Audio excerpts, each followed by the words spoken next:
Hi, I'm Terrence, a Linux engineer and solutions architect, implementing solutions for enterprise since 2001. In this short video, I'll demonstrate how to use my open source script to automate the configuration of a Raspberry Pi's motion detection security camera that uploads video and images to a Dropbox account to safeguard evidence from tampering or destruction, and it'll even email you motion detection alerts when somebody trips the camera.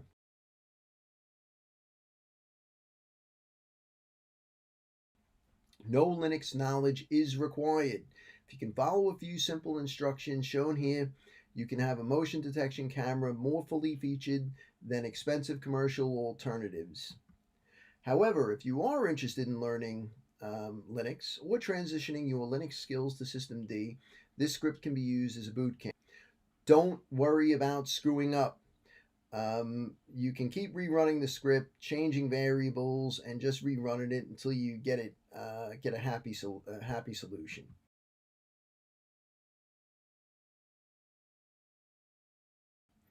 How the script generally works. All key data is abstracted into variables at the top of my script, so you don't have to hunt down places where you got to plug in an IP address. None of that. You just set your host name, passwords, email setup, Dropbox details, all other unique local data you set in the variable section at the very top. And then below that, you don't fiddle with anything. You could if you know what you're doing, but generally speaking, the only part you have to fiddle with is in the variables section. Beneath that, you don't need to do anything at all. Once the variables are set up, everything ripples through the build in the correct places. You just simply execute the script, review the feedback as it runs, and look for user input where required. After the camera reboots, it's ready to go. Please note, for each successive camera you configure with this script, and there's no limit to the number of cameras you can build with it, be sure and set the hostname variable to a unique value. Names must map to unique IP addresses on a network.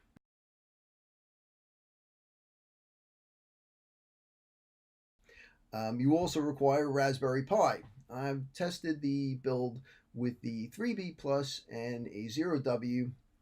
Builds correctly on both, all hunky dory. They've just come out with the 3A Plus. The 3A Plus should build on that, but it does have half the memory, so might be some performance issues, but I don't see why it shouldn't build on that. You'd also require a Pi camera. Version 1.3 and 2 have been tested with the solution and known to work. You'll need a micro SD with the Raspbian operating system installed. If you don't know how to achieve this, on this YouTube channel, consult my Raspbian install video. You'll require a USB flash drive formatted for the exFAT file system, which can support very large files. Again, if you don't know how to achieve this, consult my exFAT formatting USB flash drive video, very aptly named. And finally, you need a case. The Smarty Pi is used in this demonstration simply because it supports the GoPro mounts and whatever gadgets and accessories for mounts that a GoPro supports, you can leverage to use with this case. So it's almost infinitely mountable on pretty much anything. And if you have all these things, let's get started.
Right, let's move on to hardware configuration. So we'll start by opening up the Pi case.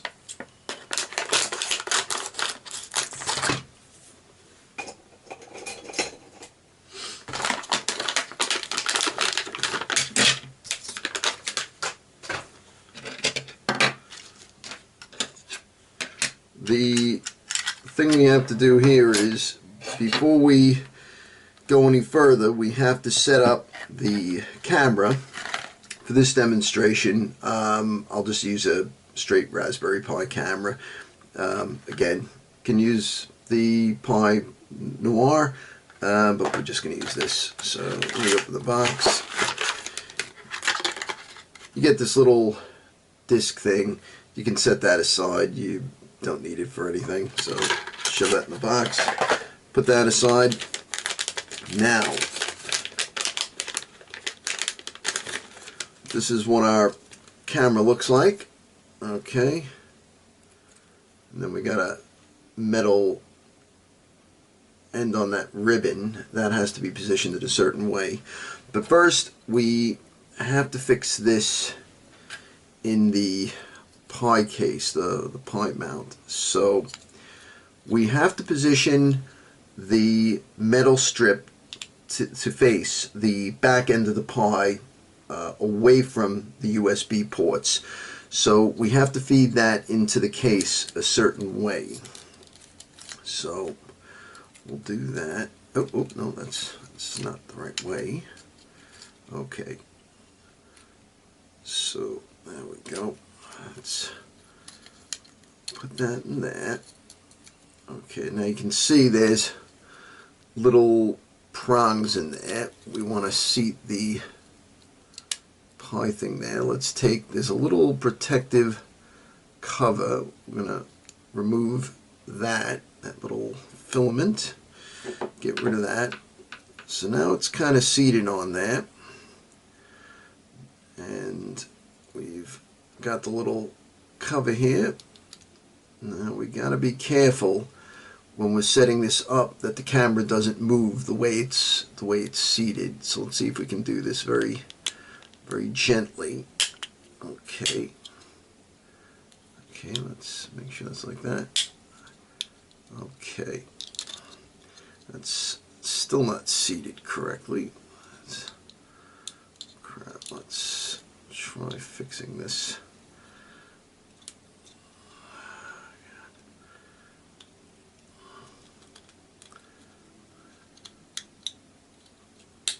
Okay, it should be flush if we've got it set up correctly. So now we have to face this the correct way. There's two halves of the case, and let's get this organized correctly. Okay, so you can see this is the part of the case where the USB ports will be exposed. The metal ribbon has to face towards the back. So we have to feed the cable in this way. Whoops, sorry. So we have to feed the cable in this way. Okay. Okay. So now we're sure that the cable is facing the correct way. So now let's just set that aside. That is actually very important. You can get the whole thing put together and realize, whoops, I've put the ribbon in the wrong way, and now the camera doesn't connect to the Pi very well. Well, it'll connect, you just won't get a signal from it. So, all right, let's open this thing. All right. So this is our Pi.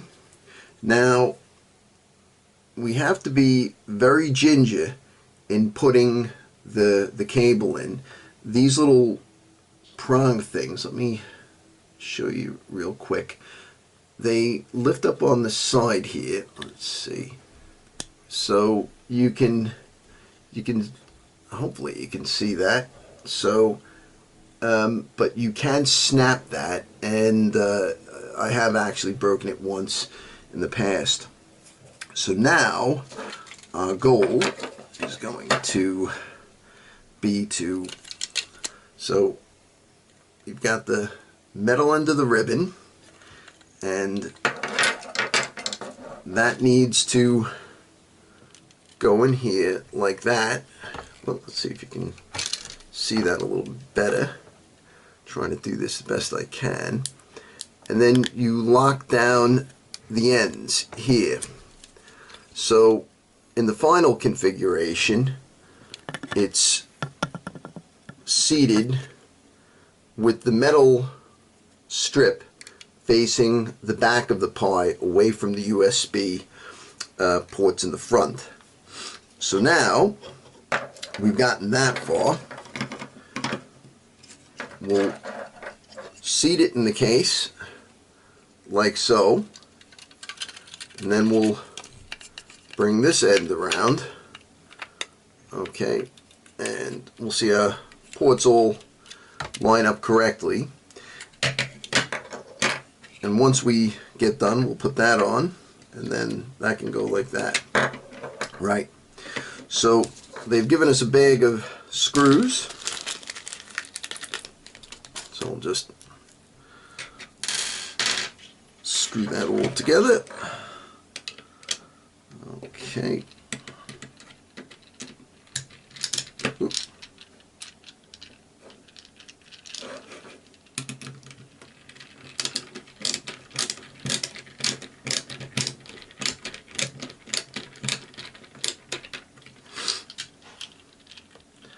Okay, then we'll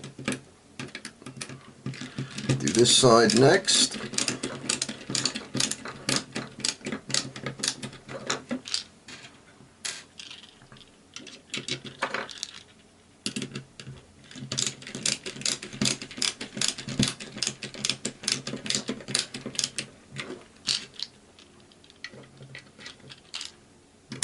Okay.